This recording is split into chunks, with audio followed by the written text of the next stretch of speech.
Wyna Ty Newydd. Anghofiais am bob prancio, am goesau cam, am fwythau bach a boch a feddalwch cni, wrth syllu i dywyllwch llwm y shed.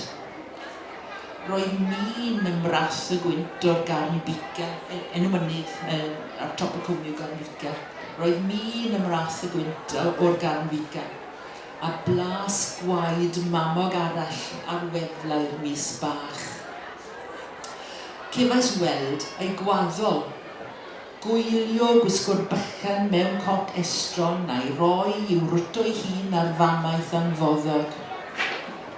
Minna'n deall dim ond cryndod i gri am gwddwg unau'n dyn er diogelwch y clos yng nghliw'r llafar anghyfarwydd.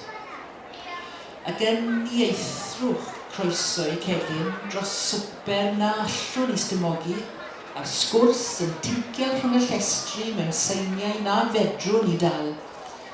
Sy'n hwyrais wrth fentro fy nos da dila. Fy mod unain am ddifad ymlaenedd fy nghwm fy hun.